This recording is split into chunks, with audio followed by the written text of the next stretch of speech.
Olá, a gente já parou para pensar em como as palavras que parecem soltas de repente se juntam e criam uma mensagem poderosa? Pois é, toda grande ideia, toda história que a gente ama, começa com uma estrutura bem simples.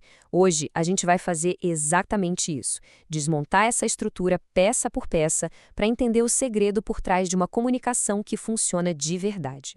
Então fica a pergunta, né? O que faz um punhado de palavras virar uma mensagem com sentido? Garanto que não é mágica, é pura estrutura. Existe uma espécie de arquitetura invisível por trás de tudo que a gente fala e escreve, e é exatamente isso que a gente vai explorar agora. E é isso mesmo que a gente vai fazer. Pensa nisso como se fosse um manual de montagem. A gente vai pegar os componentes básicos e, passo a passo, ver como cada um se encaixa no lugar certo para formar um todo que faz sentido. Vamos lá. Bom, nosso ponto de partida tem que ser o comecinho de tudo, né? A unidade mais fundamental da comunicação, a frase, é o nosso tijolinho inicial. E o que é uma frase, afinal? A palavra-chave aqui é sentido completo. Se a mensagem passou, se a comunicação aconteceu, pronto, temos uma frase. Pode ser uma palavra só, tipo socorro, que já comunica uma ideia inteira. O foco é sempre esse: comunicar. E aqui a coisa fica interessante, porque existem tipos diferentes. A frase nominal, sem verbo, funciona muito bem, mas geralmente precisa de um contexto, sabe? Como num anúncio de jornal. Já a frase verbal, essa tem o verbo, que é o motor da coisa toda. Ela se sustenta sozinha. Eu comprei, não deixa nenhuma dúvida sobre o que aconteceu. E por falar em motor, se a frase é estrutura, a oração é o que dá a potência. É a parte da nossa construção que gira em torno de uma ação, ou seja, de um verbo. E toda oração, sem exceção, segue essa fórmula básica: sujeito mais predicado. É simples. Tem que ter alguém ou alguma coisa fazendo algo, o sujeito, e o que é dito sobre essa pessoa ou coisa, o predicado. São os dois pilares que seguram a nossa construção. Aqui, no português, a nossa ordem mais comum, o nosso padrão de fábrica, digamos assim, é essa. Primeiro o sujeito, depois o verbo e, por fim, o objeto. A famosa ordem SVO. É super importante conhecer essa base, porque inverter essas peças pode mudar completamente o jogo. E olha só que exemplo perfeito para mostrar isso. A posição de uma única palavrinha, apenas, muda tudo. Na primeira frase, significa que só a Maria, e mais ninguém, usou o uniforme. Na segunda, a gente entende que a Maria só fez isso. Ela usou o uniforme e nada mais. Uma pequena mudança com um resultado totalmente diferente. A ordem importa e como importa. Certo, vamos dar um zoom agora na primeira peça da nossa fórmula, o sujeito. Gosto de pensar nele como o protagonista da oração, sabe? O personagem principal da nossa pequena história. E esse protagonista pode aparecer de jeitos diferentes. Ele pode ser simples, com um núcleo só, tipo os melhores amigos. Pode ser composto com o elenco inteiro, como Ofélia, Arnaldo e Antenor.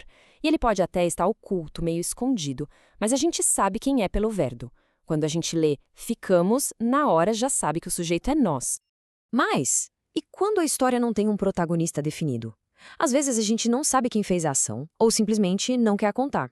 É para isso que existe o sujeito indeterminado. E como a gente faz essa mágica de esconder o sujeito? O português nos dá duas ferramentas principais. A primeira é usar o verbo na terceira pessoa do plural. Em disseram, a gente não sabe quem disse. A outra é usar o verbo na terceira do singular junto com a partícula se, como em precisa-se. As duas formas deixam o autor da ação no mistério. E dá para ir ainda mais longe. Existem orações que simplesmente não têm sujeito. Ponto.